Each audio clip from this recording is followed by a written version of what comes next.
నమస్కారం. నెల్లూరు నగర corporation mayor గారైనటువంటి శ్రీమతి పొట్లూరు శ్రవంతి గారి మీద నెల్లూరు నగరపాలక సంస్థలో ప్రాతినిధ్యం వహిస్తున్నటువంటి 40 మంది కార్పొరేటర్లు, నేను నాతో సహా మరొక డిప్యూటీ మేయర్ శ్రీమతి తహసీన్ ఇంతియాజ్ గారు, ఇతర కార్పొరేటర్లు సహచర కార్పొరేటర్లందరితో కలిసి ఈరోజు municipal corporation act section 91(a) ప్రకారం మేయర్ గారి మీద అవిశ్వాసం పెట్టమని చెప్పి గౌరవ కలెక్టర్ గారికి నోటీస్ ఇవ్వడం జరిగింది.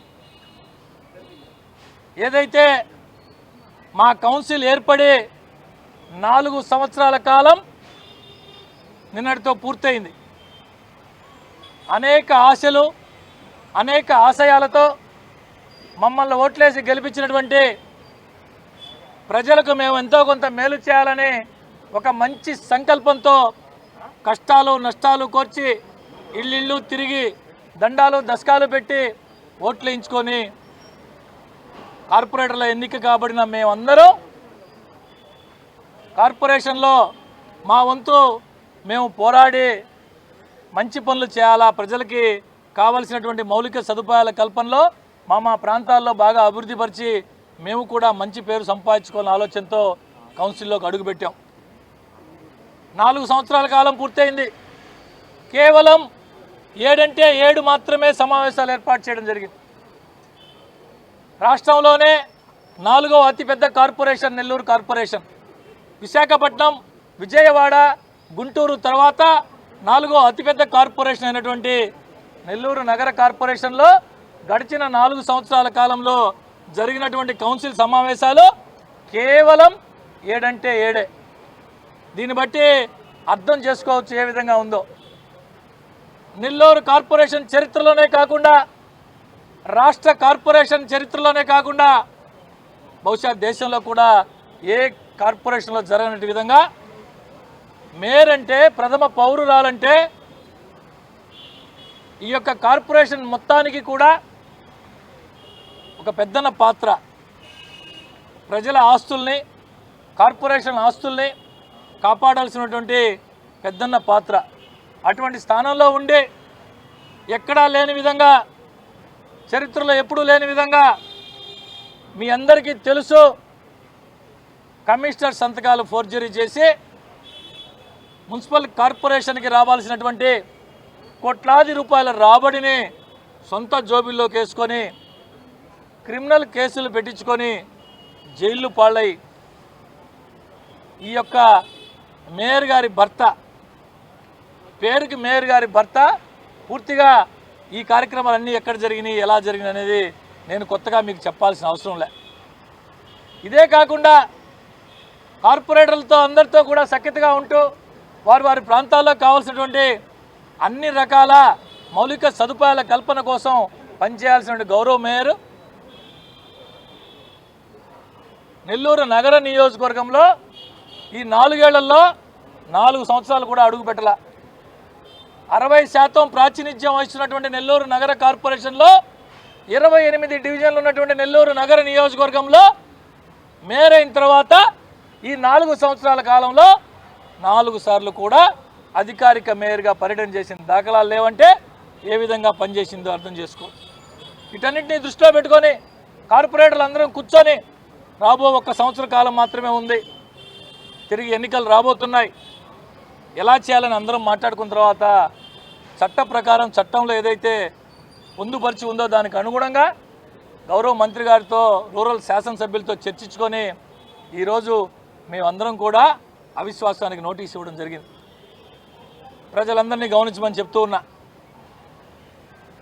నెల్లూరు నగర నియోజకవర్గం, నెల్లూరు నగర కార్పొరేషన్లో ఇప్పటివరకు ఏం జరిగింది, మేమందరం కూడా ఎందుకు నోటీస్ ఇవ్వాల్సి వచ్చింది? ప్రభుత్వం నుంచి వచ్చే అభివృద్ధి సంక్షేమ కార్యక్రమాలకు సైతం ఆటంకాలు కల్పిస్తూ, ఒక గిరిజన మహిళ అయి ఉండే సాటి గిరిజనులు ఎవరైనా పిహెచ్ వర్కర్లు చనిపోతే వారి బిడ్డలకి కారుణ్య నియామకం కింద అప్లై చేసుకుంటే వారి ఫైళ్ళు కూడా డబ్బులు ఇవ్వందే సంతకం పెట్టలేనటువంటి దుర్మార్గమైన పరిస్థితి ఉందంటే ఇంతకంటే దుర్మార్గం బహుశా ఎక్కడా లేదేమో. స్వయంగా కార్పొరేషన్ కమిషనర్ గారి యొక్క సీసీని మేయర్ గదిలో నిర్బంధించి జైలు పాలైన ఘనత ఎక్కడైనా ఉందంటే నెల్లూరులోనే ఉంది. ఇవన్నీ దృష్టిలో పెట్టుకొని ఈరోజు నోటీస్ ఇవ్వడం జరిగింది. నెల్లూరు నగర కార్పొరేషన్ అభివృద్ధిని దృష్టిలో పెట్టుకొని గౌరవ మంత్రి గారి ఆలోచనల మేరకు, రూరల్ శాసనసభ్యులు గారి ఆలోచన మేరకు కనీసం ఈ సంవత్సర కాలం పాటైనా మమ్మల్ని గెలిపించి మాకు ఓట్లేసినటువంటి ప్రజానీకానికి మా వంతు మేము పనిచేయాలని ఒక మంచి ఆలోచనతో ఈ కార్యక్రమాన్ని చేపట్టాం. ఖచ్చితంగా కలెక్టర్ గారు ఎప్పుడు డేట్ ఇచ్చి మీటింగ్ పిలుస్తారో మీటింగ్ పెట్టిన రోజు మేమందరం మూకుమ్మడిగా ఇప్పుడున్నటువంటి మేయర్ గారిని దించివేయడం ఖాయం, తథ్యం అని చెప్పి ఈ సందర్భంగా తెలియజేస్తుంది. ఈరోజు నగరపాలక సంస్థలో మేయర్ గారి పైన మా 54 డివిజన్లకు సంబంధించి కార్పొరేటర్స్ అందరము కలిసి అవిశ్వాస తీర్మానం పెట్టాలని కలెక్టర్ గారికి వినతి పత్రం అందజేయడం జరిగింది. దీనికి కారణం ఏంటంటే ఈ రోజుకి మేము కార్పొరేటర్లుగా గెలిచి 4 సంవత్సరాలైంది.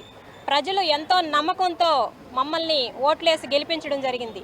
వాళ్ళ సమస్యలను మేము కౌన్సిల్ దృష్టికి తీసుకెళ్ళి వాళ్ళ సమస్యలు తీర్చాల్సిన బాధ్యత మా పైన ఎంతో ఉంది. కానీ కౌన్సిల్ సమావేశం ఎట్లా ఉంటుందంటే నెలకో 2 నెలలకో 3 నెలలకో పెట్టాల్సిన సమావేశాలు 6 నెలలకో సంవత్సరానికి ఒకసారి పెడతారు. ఆ సమావేశాలు కూడా ఎట్లా ఉంటాయంటే 54 డివిజన్లో ప్రజలు ఎంతో నమ్మకంతో ఈరోజు కార్పొరేటర్లుగా గెలిపించారు కార్పొరేటర్ని. వాళ్ళందరికీ మాట్లాడే అవకాశం కూడా కౌన్సిల్లో ఉండదు. ఎవరో కొంతమంది మాట్లాడే అవకాశం మాత్రం ఉండదు. ఏదో పెట్టాలని ఏదో నామకి వాస్తకి ఈ కౌన్సిల్ సమావేశాలు ఏర్పాటు చేయడం జరిగింది. ఈ 4 సంవత్సరాల్లో కూడా మన ప్రజలు మనపై ఎంతో నమ్మకం ఉంచి మనల్ని గెలిపించినందుకు మనము ఏమీ చేయలేకపోతున్నామని ఒక బాధతో మేము ఈరోజు కార్పొరేటర్స్ అందరము కూడా కలిసి 4 సంవత్సరాలు అయిపోయింది. కేవలం 1 సంవత్సరం మాత్రమే మిగిలి ఉంది. ఈ సంవత్సరంలో కూడా ప్రజలందరికీ కూడా ఏమీ చేయలేకపోతే మమ్మల్ని కార్పొరేటర్గా గెలిపించి ప్రజలకు ఏమీ చేయలేమనే వృధా అయిపోతుంది మనం కార్పొరేటర్గా గెలిచి అని మేమందరం కార్పొరేటర్స్ అందరము కూడా కలిసి మాట్లాడుకొని మేయర్ గారి పైన అవిశ్వాస తీర్మానం పెట్టాలని మంత్రి గారైన నారాయణ గారి దృష్టికి, రూరల్ శాసనసభ్యులు శ్రీధరన్న గారి దృష్టికి తీసుకెళ్లడం జరిగింది. ఈరోజు కార్పొరేటర్స్ అందరము కలిసి ఈరోజు కలెక్టర్ గారికి మేయర్ గారి పైన అవిశ్వాస తీర్మానం పెట్టాలని వారికి వినతి పత్రం అందజేయడం జరిగింది. అందరికీ నమస్కారం. ఈరోజు మేము కార్పొరేటర్లుగా 10 నుంచి 20,000 ఓట్లు ఉండే వాళ్ళు మమ్మల్ని నిర్ణయిస్తే మేము కార్పొరేటర్లు అయ్యాం. వాస్తవంగా డివిజన్ పరిధిలో మా సమస్యలన్నీ ప్రతి నెల కానీ 2 నెలలకో 3 నెలలకో కానీ కార్పొరేషన్లో చర్చించుకొని ఆ సమస్యలను పరిష్కరించాలి మేము యాక్చువల్గా. కానీ అటువంటి అవకాశమే లేకుండా పోయింది నెల్లూరు నగరంలో. ఎప్పుడో 4 సంవత్సరాలు కంప్లీట్ అయింది ఈ రోజుకి మేము కార్పొరేటర్లుగా గెలిచి. ఇప్పటికి 7 సార్లే సమావేశాలు ఏర్పాటు చేశారంటే మా సమస్యలు మేము ఏం చెప్పగలం? కార్పొరేషన్లో జనరల్గా నెలకో 2 నెలలకో 3 నెలలకో సమావేశాలు ఏర్పాటు చేస్తూ మాకున్న సమస్యల్ని అక్కడ డిస్కషన్ చేసి అభివృద్ధి చేయాలి అనే ఉద్దేశంతో వచ్చాం మేము ఎవరం కూడా. ఈ రోజుకి ఎంత దారుణంగా ఉందంటే సమావేశాలే ఏర్పాటు చేయట్లేదు. మేము ఏ ఒక్క అభివృద్ధి పనుల్లో ముందుకు తీసుకెళ్ళినా అన్ని ఆటంకాలు జరుగుతున్నాయి. ఇప్పుడు గతంలో ఉన్న 4 సంవత్సరాలకి ఎన్నో ఇబ్బందులు జరిగాయి. మాకు అభివృద్ధి అనేది కుంటుపడింది. ఈరోజు ఆ మేయర్ గారు లేకుండా వేరే కొత్త మేయర్ గారిని ఎన్నుకుంటే మా సమస్యలన్నీ పరిష్కరించుకోగలము అనే ఉద్దేశంతో మేము రూరల్ ఎమ్మెల్యే కోటరెడ్డి శ్రీధరెడ్డి గారి దగ్గరికి, అదేవిధంగా నారాయణ మంత్రి గారి దగ్గరికి మా సమస్యలను తీసుకెళ్తే మేము ఉన్న మేయర్ గారిని దించేసి వేరే మంచి వ్యక్తిని మేయర్గా ఎన్నుకుంటాము త్వరలో అని వాళ్ళకి విన్నవించుకుంటే వారు కూడా మాకు సహకరించారు. అందువల్ల ఈరోజు మేయర్ గారి మీద మేము అవిశ్వాస తీర్మానం ఏర్పాటు చేశాము. కలెక్టర్ గారికి, జాయింట్ కలెక్టర్ గారికి అవిశ్వాస తీర్మానం విన్నపించాము. త్వరలో వారు సరైన నిర్ణయం తీసుకుంటారని ఆశిస్తున్నాం. Thank you. నెల్లూరు నగరం ఎంతో అభివృద్ధి పథకంలో ముందుకు దూసుకుపోతుంది. దానికి ఎంతో సహకరిస్తూ తీర్మానాన్ని అందించడం జరిగింది. అభివృద్ధి పదంలో తీసుకుపోదామని అందరికీ సహకారం